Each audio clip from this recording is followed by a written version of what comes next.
වෙද්දී ඔබේ දැස් පවිත්‍රනවා නොවනුමානයි. මොකද ඔබ මේ දරවන්නේ මාතු පිටියේදී ශ්‍රී ලංකාවේ ප්‍රථම වතාවට නිර්මාණය කරනවා විස්මිත වූ පහන් කූඩුවක්. ඔබේ දැස් මවිත කරවමින් ඔබේ දැස් මානයේ තිබූ අර කුඩා පහන් කූඩුව අතුරුදහන් වෙලා පහන් කූඩුව ගුවන් තලයට මුසු වෙද්දී ලනු වලින් කැටයම් කරපු පරිවාර කූඩු වලින් දුක්නබන පහන් කූඩුවක් පතු වෙනවා. කොහොමද එහෙම උනේ? එකම තැනකින් පහන් කූඩුවක් අතුරුදහන් වෙලා එතනින්ම පහන් කූඩුවක් මතුවෙන්න පුළුවන්ද?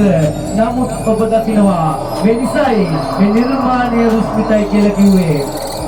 ඒ වගේම ඔබට පේනවා කැටයම් කලාවකට එහා ගිහින් ලනු වලින් නිර්මාණය කරන ලනු වලින් කැටයම් කරන විශ්මිත වූ මනරම් නිර්මාණයක් දින සති මාස ගණන් නිදි වර්ජිතව දැඩි වෙහසක් දැඩි මහන්සියක් කරගෙනයි මේ නිර්මාණය අද දිනේදී ඔබට ඉදිරිපත් කරන්නේ.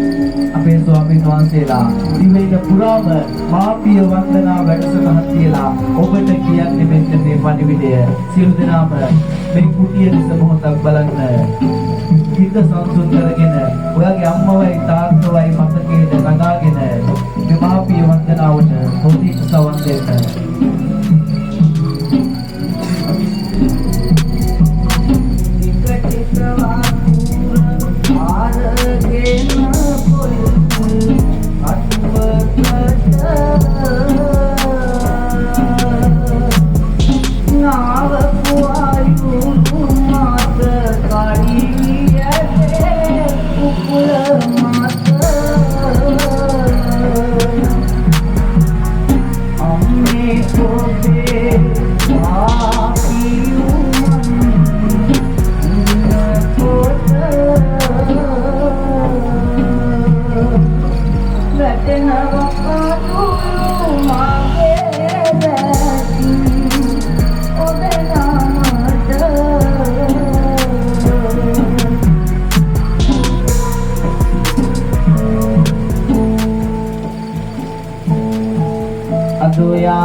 රසට කෑම බීම හදලා ආදරෙන් කවල කොවල බලාගත්තට කවද හරි දවසක ඔයාගේ අම්මත් වයසට යනවා මගේ දුවේ.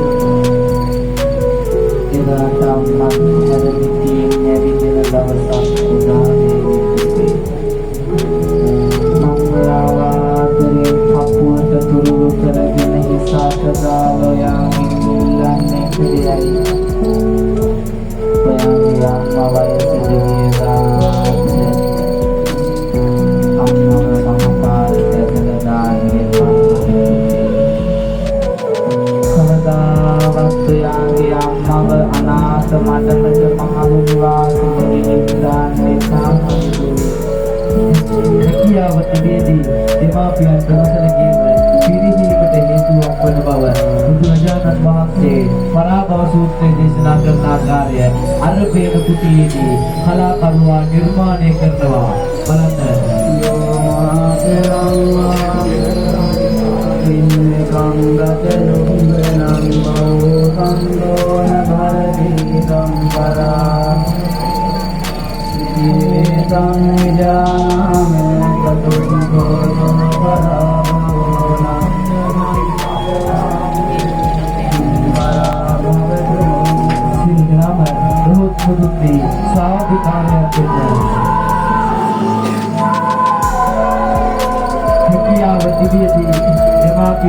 සැලකීම පිළිහිීමට හේතුවක් වෙනවා. මේ ධර්මතාවය හොඳින් අවබෝධ කරගන්න එයයි කලාකරුවා ඇතුළු මේ තරුණ කැරගේ උත්සාහය.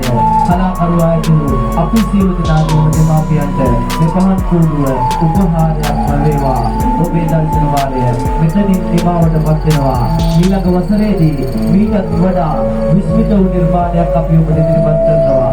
එයත් නැරඹීමට පැමිණෙන්න ඔබ සියලු දෙනාටම සම්මා සම්බුදු සරණයි.